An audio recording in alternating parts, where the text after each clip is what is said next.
This is a Photoshop tutorial dealing in some of the touch-up techniques. Start off by duplicating the shot.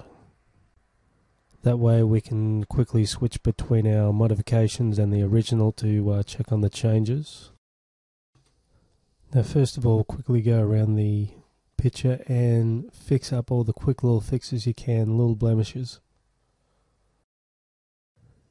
Here I'm getting rid of all these little stray hairs using a combination of the healing brush. Also I'm using a stamp tool set to a lighten mode and a lower opacity. Set to lighten, it is going to, so we're just going to soft down a bit of the texture and see how it looks there. Now again, we've got all these little hairs on the chin. Again, the stamp is set to lighten and we're just going to get rid of those little hairs. Here is a large neck wrinkle. I'm going to use a combination between the dodge and the burn tool. Set both dodge and burn tools to around the mid-range area. Set it to about 6-5%, something like that.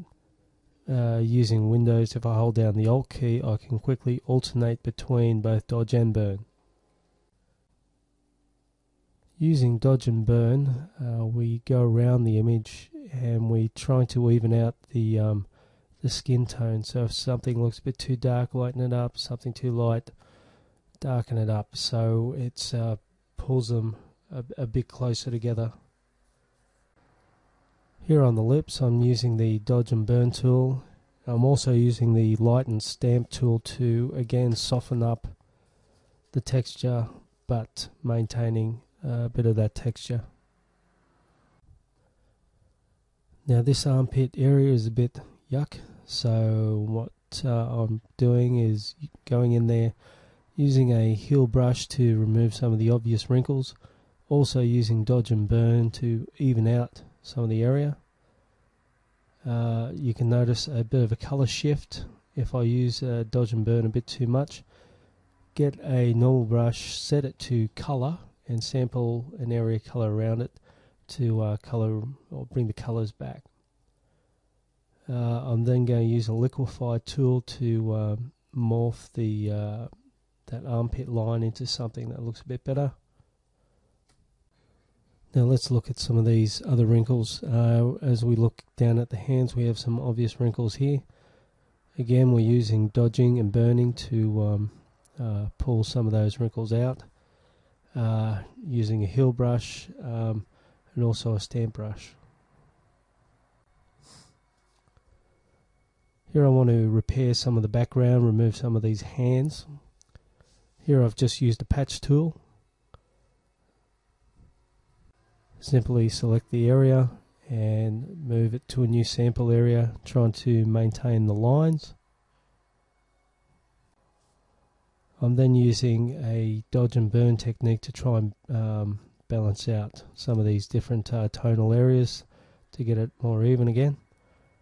Then I'll use a stamp tool set to normal to help me reinforce some of those lines.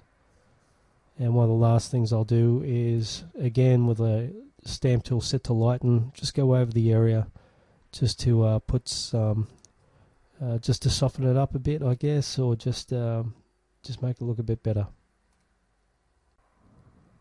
Okay, now with the hair, I'm going around there, removing the stray hair bits again, using a heel brush. I'm also going to set two adjustment layers, two curves. One's going to be bright, one's going to be dark.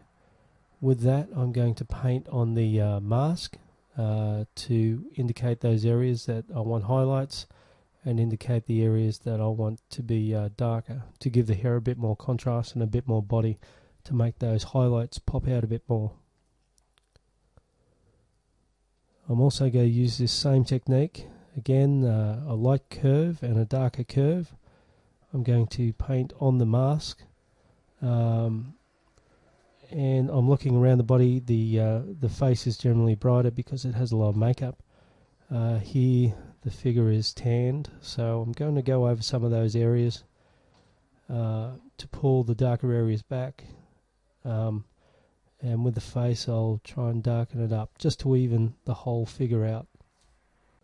Now the girl in this shot's pretty fit, but we're going to do some push and pull some of these areas.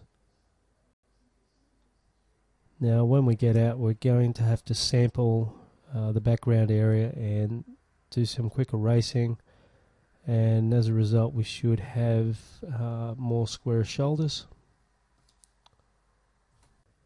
Here we're going to make the jewellery pop out a bit. We're going to select the jewellery, we're going to put a high pass filter on that, and then we're going to set it to overlay or soft light, and we're then going to paint on the mask the areas that we want to come out. Here we're going to reshape the head a bit so it looks round, jumping back into liquify. Okay, you'll notice that the background's a bit distorted, so we'll go back in there and repair a bit of that. You can also use a history brush to return it to a previous setting. We're going to finish up by just doing some quick colours. You can use selective colour to either pull or push the reds or the yellows to make it warmer, or pull the reds and the yellows to make it a bit cooler. And here's a final look at what we've done. Okay, thank you. That's the Photoshop tutorial for touching up portraits, or fashion shots in this case.